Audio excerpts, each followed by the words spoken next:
Everyone, আমি সুচিত্রা আর আমার একটি নতুন মিনি ব্লগে আপনাদের অনেক অনেক ওয়েলকাম।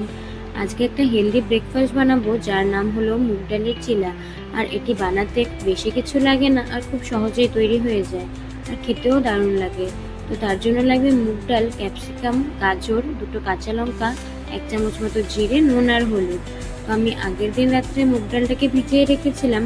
সেই মুগ ডাল, দুটো কাঁচা লঙ্কা আর 1 চামচ জিরে দিয়ে আমি একটা ফাইন পেস্ট করে নিয়েছিলাম। আর সেই পেস্টের মধ্যে আমি অ্যাড করেছিলাম কুচিয়ে রাখা ক্যাপসিকাম আর গাজরটাকে আমি গ্রেট করে নিয়েছিলাম।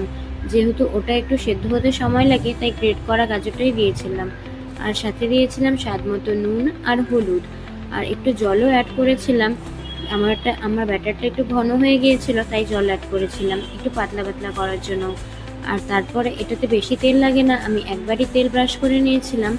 আর এই তেলটা ব্রাশ হয়ে গেলে তারপরে আমি 2 চামচ মতো ওই ব্যাটার দিয়ে হালকা হালকা করে একটু ছড়িয়ে দিয়েছিলাম যাতে পাতলা পাতলা হয় আর একটু ক্রিস্পিও হয়। যদিও অতটা ক্রিস্পি হয় না তবুও আর খেতে খুবই ভালো লাগে। আর আমি এপাশ ওপাশ করে উল্টিয়ে বেশ কয়েকটা ভেজে নিয়েছিলাম।